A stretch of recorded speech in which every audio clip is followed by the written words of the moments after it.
Bombay high court का एक judgement है एसएस हैमिल्टन हाउसवेज private limited versus designated authority directorate general of anti dumping and allied duties and others writ petition number 6791 of 2011। इस case में विषय था anti dumping को लेके, मतलब बाहर देश से कोई चीज अगर देश में बहुत ज्यादा अति सस्ते में बेचने के लिए डाल दिया जाए तो यहाँ विषय था एक प्लेट को लेके जो था ओपलवेयर। इस मेन विषय को लेके रूल्स है और कुछ अथॉरिटी भी।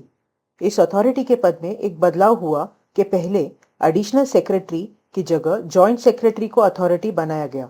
तो पहले एक इंसान सी था और बाद में दूसरा इंसान जे आया उस पद पे। कोर्ट के हिसाब से इस विषय में पॉइंट था कि 226 के पिटीशन में दूसरे इंसान ने जो भी रिपोर्ट बनाई ये क्वॉश और सेट असाइड होना चाहिए। जो बर्तन बनाने वाला कंपनी है हैमिल्टन, उसके हिसाब से जब प्रिलिमिनरी फाइंडिंग्स इश्यू हुए थे जे द्वारा, तब जे को एडिशनल सेक्रेटरी के पद पे प्रमोट किया गया था। तो जे को जुरिस्डिक्शन नहीं था क्योंकि ऑर्डर पास करने वाला अथॉरिटी जॉइंट सेक्रेटरी होना चाहिए। गवर्नमेंट ने एफिडेविट में क्लियर किया कि जे 2 मिनिस्ट्रीज के अंदर काम करती है, तो उनमें से एक ने क्लियर किया था कि जे को एडिशनल सेक्रेटरी बनाया गया है, लेकिन इस विषय के लिए वो ही डेजिग्नेटेड अथॉरिटी रहेगी। कोर्ट ने देखा कि रूल के हिसाब से अथॉरिटी जॉइंट सेक्रेटरी के पद के नीचे का नहीं हो सकता, क्योंकि उस पद और उस पद के ऊपर के पद को ही बाकी रूल्स निभा सकते हैं एंटी डंपिंग को लेके। कोर्ट ने देखा कि जब इस पिटीशन के विषय में इन्वेस्टिगेशन शुरू हुआ तब जे अथॉरिटी थी। इस इन्वेस्टिगेशन के दौरान जे को एडिशनल सेक्रेटरी का प्रमोशन दिया गया 5 मई 2011 को। 20 जुलाई 2011 को गवर्नमेंट ने नोटिफिकेशन इश्यू किया कि जॉइंट सेक्रेटरी के नीचे के पद के लोग डेजिग्नेटेड अथॉरिटी नहीं बन सकते। इसके बाद 28 जुलाई 2011 को जे को एडिशनल सेक्रेटरी के होते हुए भी डेजिग्नेटेड अथॉरिटी के पद पे ही रहना है। हैमिल्टन का कहना था कि 5 मई 2011 और 20 जुलाई 2011 के बीच जे डेजिग्नेटेड अथॉरिटी नहीं थी और जो प्रिलिमिनरी फाइंडिंग्स जे ने 27 जून 2011 को पता किए वो सिर्फ प्रोस्पेक्टिव यानी उस तारीख से आगे के समय पे लागू होते हैं, तो इस पीरियड का कुछ भी लागू नहीं होता है। कोर्ट ने डिफैक्टो डॉक्ट्रिन की बात की, जिसके हिसाब से एक ऑफिसर जो पब्लिक ऑफिस के पद पे है उसका अपॉइंटमेंट अवैध हुआ और उसको असली कोई पावर नहीं भी हो तो भी कुछ मौकों पे वैध माना जाएगा। ये ज्यादातर पहले के समय में लागू होता था।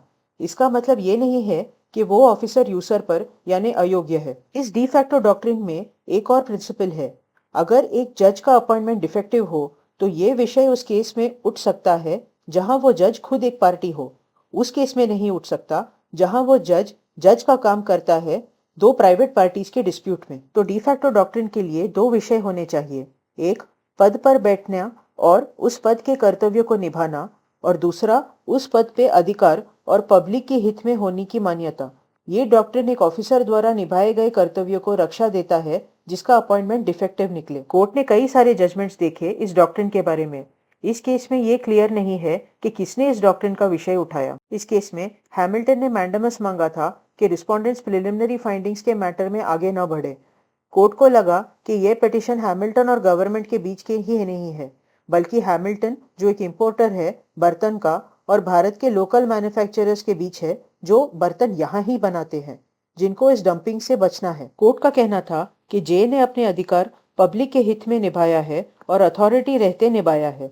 ऐसे में डिफैक्टो डॉक्ट्रिन अप्लाई होना चाहिए कि इस विषय में जे का कोई निजी इंटरेस्ट नहीं है। फिर कोर्ट ने कहा कि हर केस के तथ्य पे निर्भर होता है कि चैलेंज किसी जज के अपॉइंटमेंट पे है या किसी जजमेंट पे। कोर्ट ने कहा कि जब इन्वेस्टिगेशन शुरू हुआ तब जे जॉइंट सेक्रेटरी थी और इन्वेस्टिगेशन के समय भी बराबर पोस्ट पे थी। इन्वेस्टिगेशन के चलते प्रमोशन हुआ और सारे समय जॉइंट सेक्रेटरी या उसके ऊपर के पोस्ट पे ही रही। गवर्नमेंट ने खुद नोटिफिकेशन इश्यू किया कि जे डेजिग्नेटेड अथॉरिटी का काम भी करेगी इस केस में, तो जे का अपॉइंटमेंट वैध था, वो कोई यूसर पर थी ही नहीं। कोर्ट ने कहा कि कोवारंटो का रिट कोई अधिकार रूपी नहीं है, लेकिन कोर्ट को अपना विवेक वापर के पास या ना पास करना होगा कि हर केस में कोर्ट को खुद पूछना चाहिए कि क्या कोवारंटो देना चाहिए या नहीं, कि इस केस में कोवारंटो का कोई प्रश्न ही नहीं है। ऐसे कोर्ट ने कहा कि डिफैक्टो डॉक्ट्रिन के अंदर प्रिलिमिनरी फाइंडिंग्स प्रोटेक्ट हो जाते हैं। ये भी बात थी कि जे का अपॉइंटमेंट बराबर ही था और ऐसे पिटीशन डिसमिस हो गया। इससे पता चलता है कि कोवारंटो जो पब्लिक ऑफिस पे बैठे किसी अयोग्य इंसान को हटाने के लिए है, उसी एरिया में डी फैक्टो डॉक्ट्रिन को भी परखा जा सकता है। ये बात है कि डी फैक्टो के लिए भी योग्यता होनी चाहिए पद पे बैठने के लिए, सिर्फ अपॉइंटमेंट का प्रश्न उठता है।